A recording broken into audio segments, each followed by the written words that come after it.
All right, guys, welcome back to the shack. And today we're going to go over a machine that's relatively new to the shop.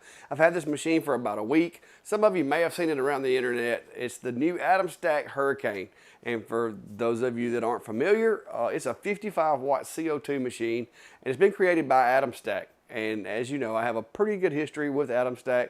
I've used a lot of their machines over the past few years, and currently I'm running the A70 Pro in this enclosure, as well as the X40 Max over in my second enclosure. And I've had several other machines that have ran through the shop over the years. So when they reached out to me to try the machine out and tell me what they were doing, I was very interested to see what they come up with. And so today we're going to be going through the CO2 machine, which to my knowledge is the only CO2 machine that Atomstack's ever created, and see what we think about it.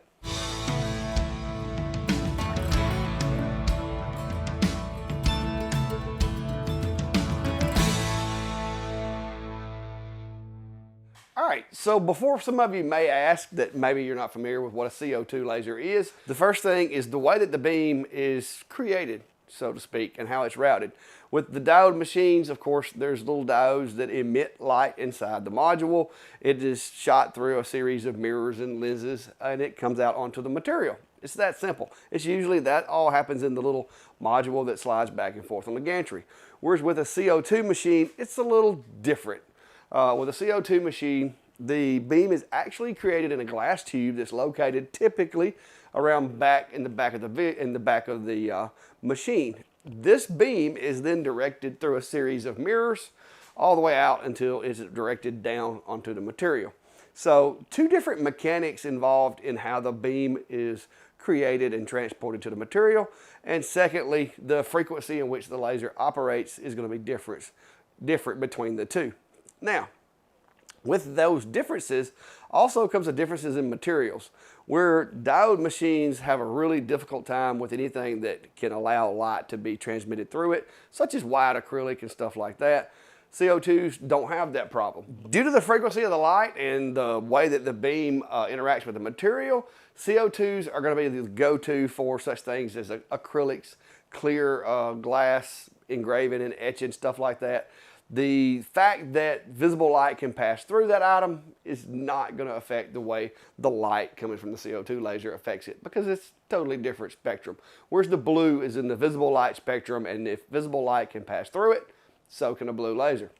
So that's the big difference for you guys, just in case you were curious, just in case you were wondering whether you need to be looking at this or a diode. So now, keep in mind, this machine's technically a prototype. There's some stuff on this machine that they've already addressed and already changed. This is a pre-release model, so if there's some differences between my machine and yours, if you purchase one later on, just understand it's probably an upgrade. First of all, the machine looks pretty awesome, guys.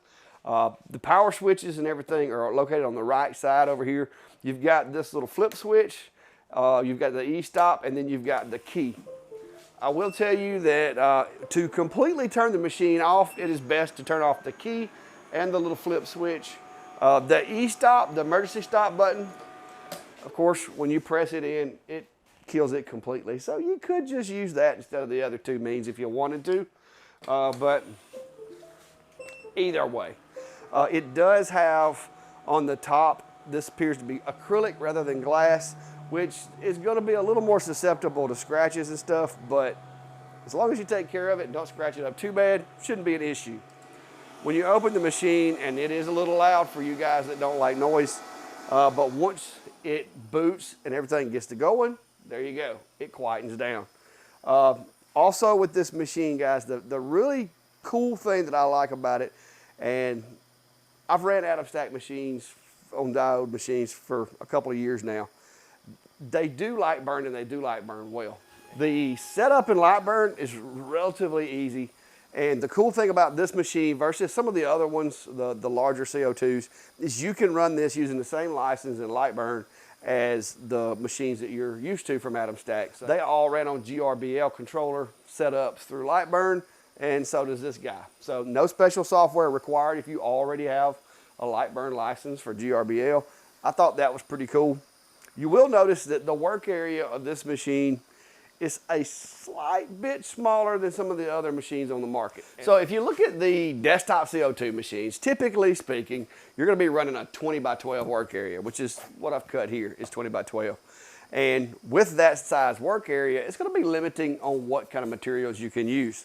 The one thing that I've had a problem with some of the other CO2s is I like to cut material sometimes 16 by 16 or odd shapes, for my other machines, the other square machines that I have in the shop. So if you have a diode machine and you have this and you purchase materials to use with your diodes, typically those are going to be more of a square as opposed to this long rectangle like this.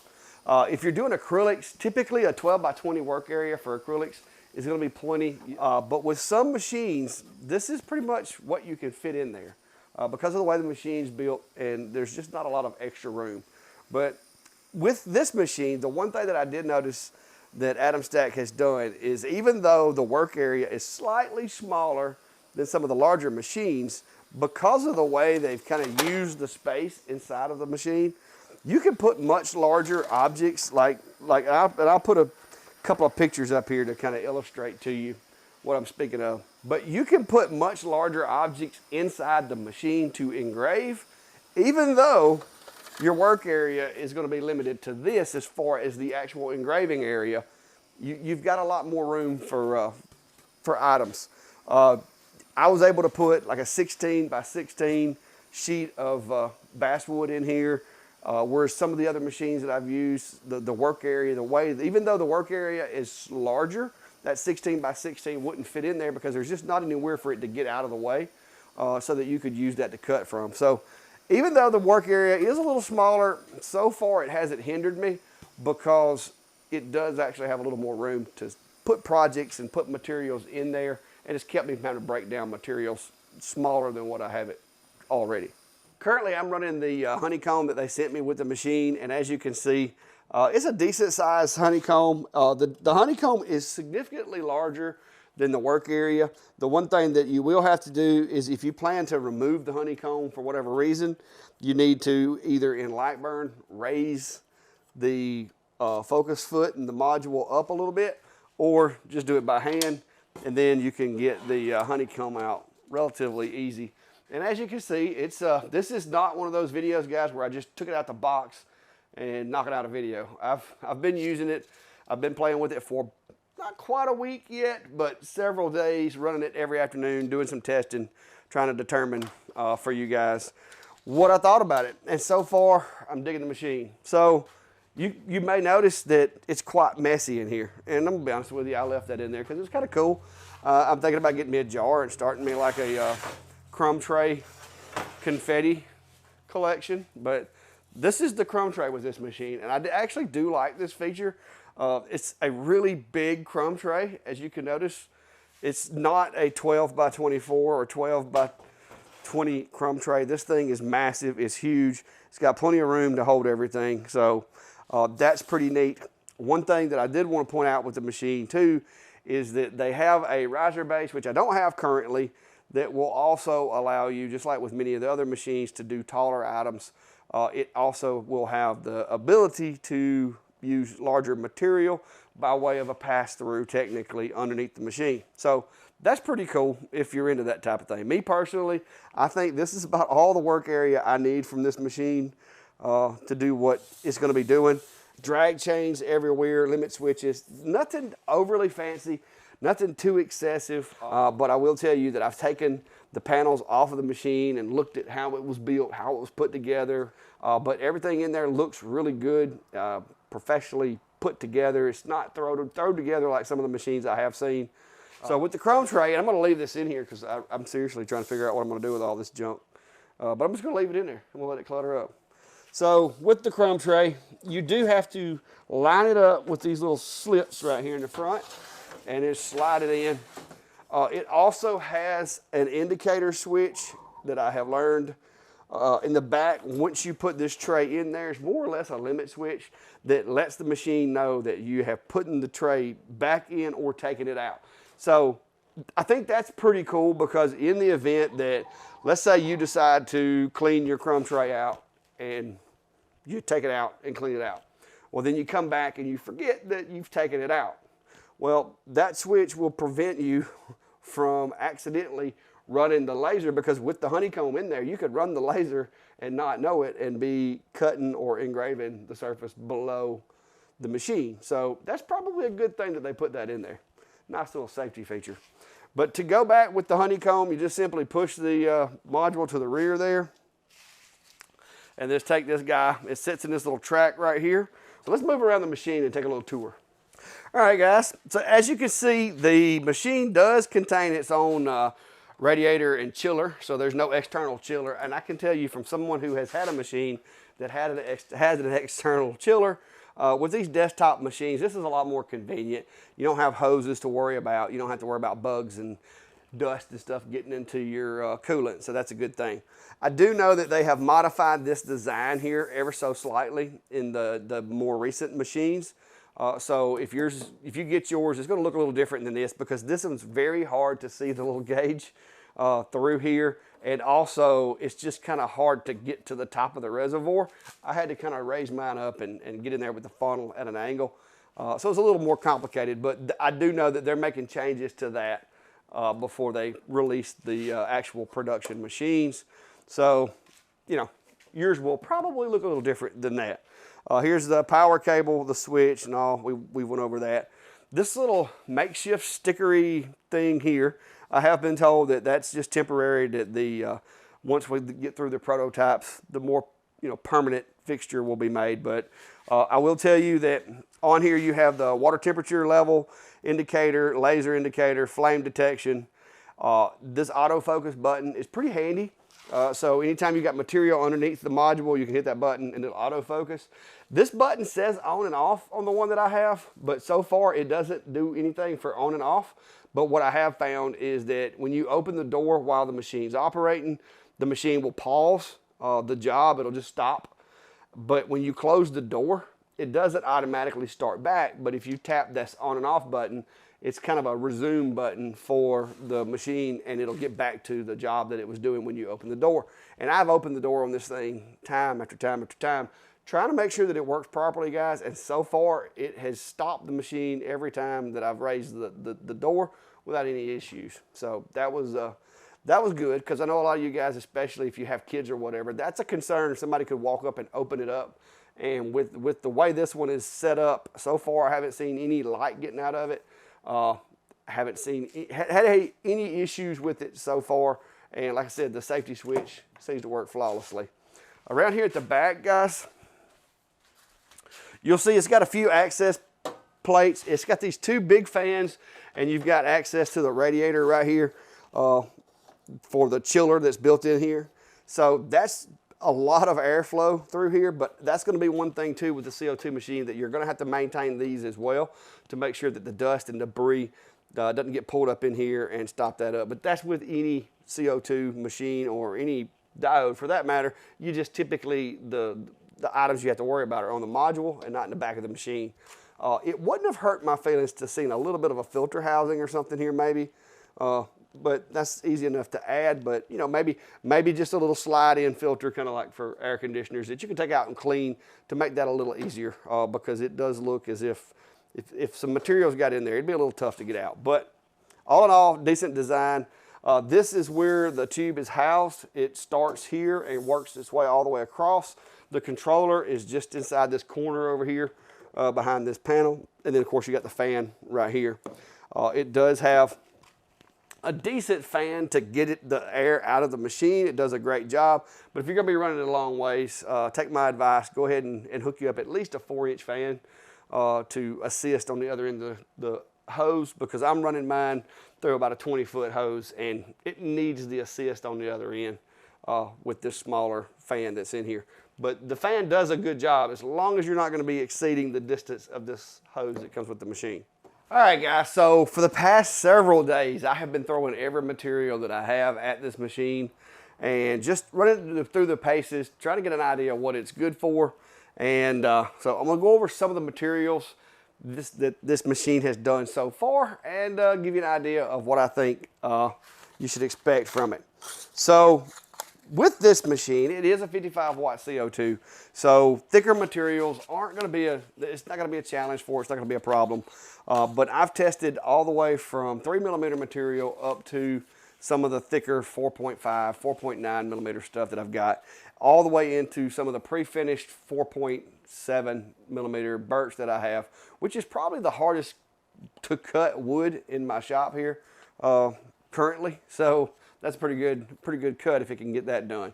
So with the 1/8 inch plywood, guys, the basswood, it's not a challenge at all. I mean, you're looking at speeds in excess of 60mm a second. That is the cut. You can see with the air assist and everything running, clean cut and 60mm a second, and it's just tooling through this stuff. So it's really, really powerful for 3mm. So if you're doing 3mm material, cutting this stuff is going to be just gravy. This one, if you notice, this is 1/8 inch material.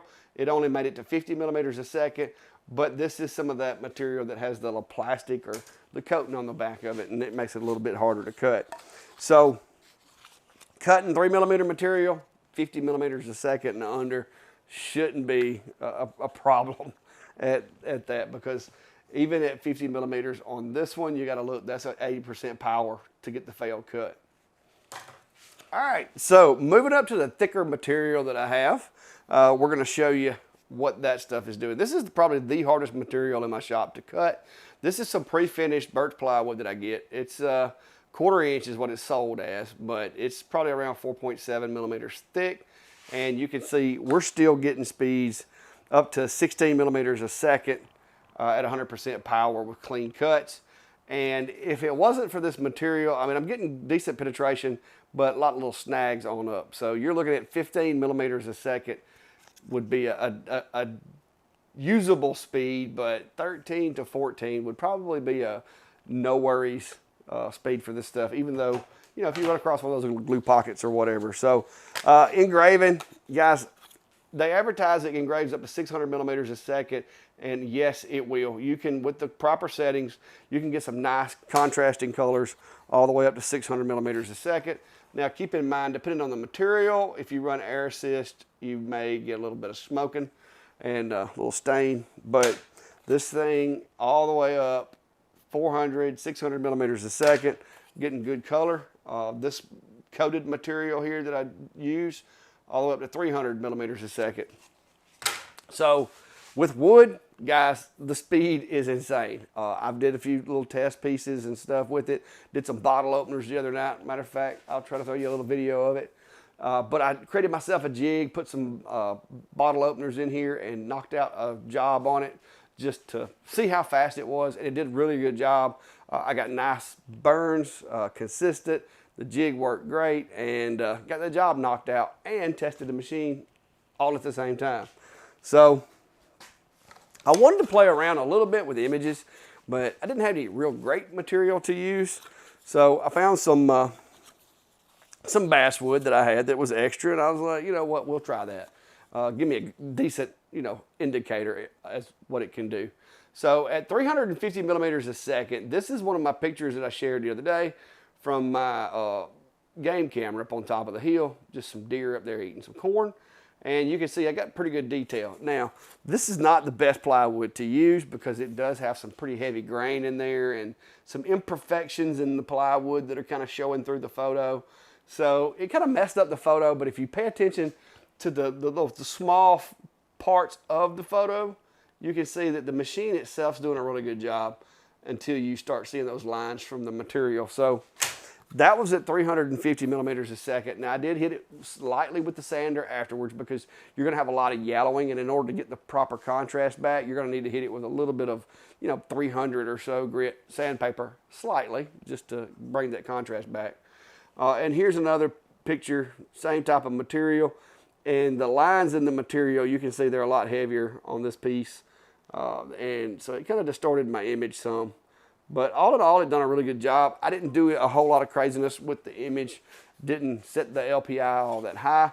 With some work, I'm sure I could do much better, and I may try to do that later. But I want to get a preliminary video out for you guys. So now let's check out some of the more specific materials for CO2s.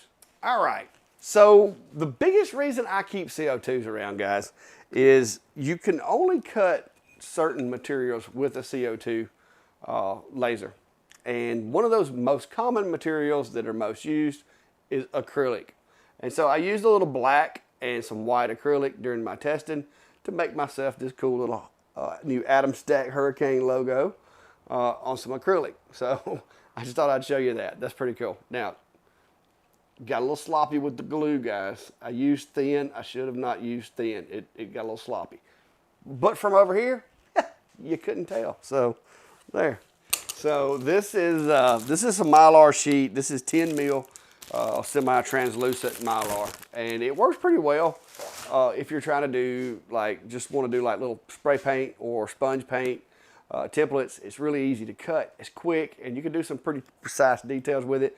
If you're cooking and they're using the where you basically like airbrush things in the kitchen, you can use it. There's a lot of different applications, but it's one of those things that people ask me about that you can't really cut those on a diode. You can cut them on a blade machine such as a Cricut or whatever, but it's really easy with a laser because I have heard the thicker material, especially the 10 mil, can be a little rough on a edge cutting machine because it's just a little harder than they like. So back to special materials. And for me, one of the more common materials that I engrave and tend to get jobs for is going to be glass. And this is a piece of glass, and you can see the settings that I run. I got this over at 0.127 millimeter intervals, and I'm running speeds 300 millimeters a second with the power. If I can get my camera to focus, power is going to be between 75 and 100 on this scale, all the way up to 300 millimeters a second. And I'm going to try to get it where you can see it's doing a really good job. A lot of times with CO2 lasers, I get either too much, like too noticeable of lines in the material, or you start getting too much fracturing. And even running this in focus, because I ran this completely focused on the machine. I didn't pull it out of focus or anything. It done a really good job. So I do want to do a little more testing with glass to see how well it does, as I adjust the focus.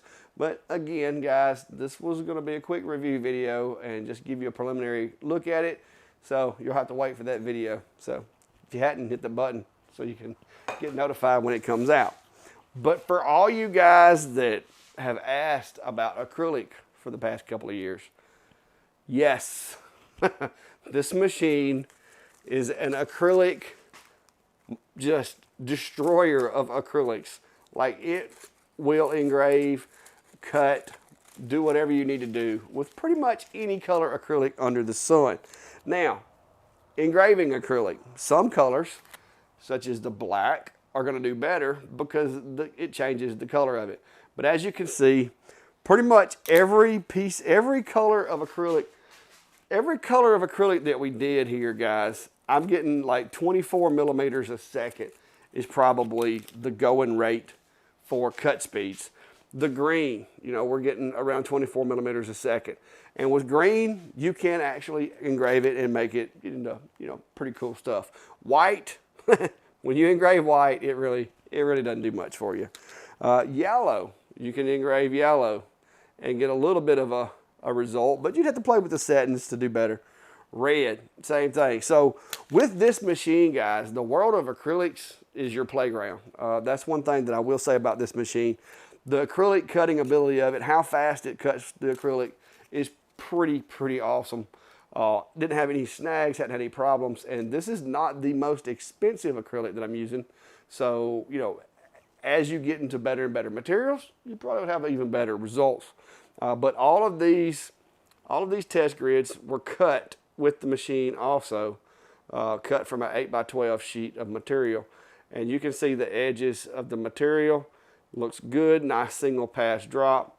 And that was actually with me basically putting those settings in after I cut the black and just letting it ride for the whole stack. So worked out pretty well. All right, so one more material that I wanted to try before we got the video out, because I didn't spend a whole lot of time on this image, but I did actually burn one of my test images of Venom on this piece of slate, just quickly imported the image, adjusted the settings ever so slightly based on my findings with this, and got that result. I also tried an image, but guys, I chose poorly on the power settings, and the image of 1983 clack did not turn out well. So that's gonna also have to be a video for another day if y'all wanna see that, because I really kind of blew it on that one. I chose too high of a power setting, and it just whited out everything. But if you look real closely, you can still see the detail. It's just not very much contrast, but that's on me. So we'll keep this piece, and we'll do some more testing at a later date. But as you can see, it's doing nice, crisp colors, no golding. And that's one thing that I did notice with the CO2. Typically, I'll get a lot more golding with the diodes. It'll start to crystallize the top of the slate. You'll get that gold finish to the top. But with the CO2, this particular one anyway, I didn't get that today. So we'll see if that's, is that a fluke, or if that's just something that this machine's doing better than I have in the past. Who knows? All right, guys, so after all of these materials and all the testing that I've done, and I've been, like I said, I've been using it. I've used it on a couple of jobs this week. I have decided that I'm going to keep this guy around and use it in the shop here for a little while. So I have made room. I've moved my previous CO2 machine to the side temporarily, to be determined if it comes back. But for now, I'm going to be running this as my CO2 here in the shack to test it out a little more thoroughly. So if you have any project ideas, or if you have anything that you want to see, feel free to drop that down below, because like I said, I will be doing more videos with it. I'm going to be using it on projects. I'm not sure exactly what the combination of things that I like about this machine are that has made it this way, but I've had a couple of other CO2 machines, and I've never really used them on wood materials and wood projects for one reason or the other, whether it be because of the small work area, or you know, the lack of light burn compatibility, or whatever the case may be. But with this machine, I catch myself going to it a lot more than I have other CO2s. So I haven't quite nailed down why that is. I don't know why. It just feels more comfortable to me. If you have one of these machines, guys, if you're you know, a content creator and you have one of these machines and you figured out what the difference is, let me know, because so far this machine just feels more natural to me than some of the other ones that I've had. And so I'm going to continue to be testing it. So if you have ideas that you want to get tested, send them to me, and we'll see if we can't put a video together and try to get it out. I've got some other stuff I'm going to be catching up on, but I am looking forward to playing with this guy. So I'm going to be adding it to the lineup with the Atomstack X40, the A70 Pro, and now the Hurricane, bringing it in for the CO2. So those will be my three, I guess you would say, south wall machines for the next little while, unless something changes. So if you're interested in the machine, guys, like I said, check down below, check the links. Atomstack did set me up with an affiliate account. Those are affiliate links. So if you do decide to purchase one, I will get a small token of appreciation for doing the video. So I appreciate you, and like I said, stick around. If you're interested in the machine, be sure to hit that subscribe button, guys, because I am certain there's going to be a lot more content coming with this machine over the next few months. So until next time, be safe and have a good day.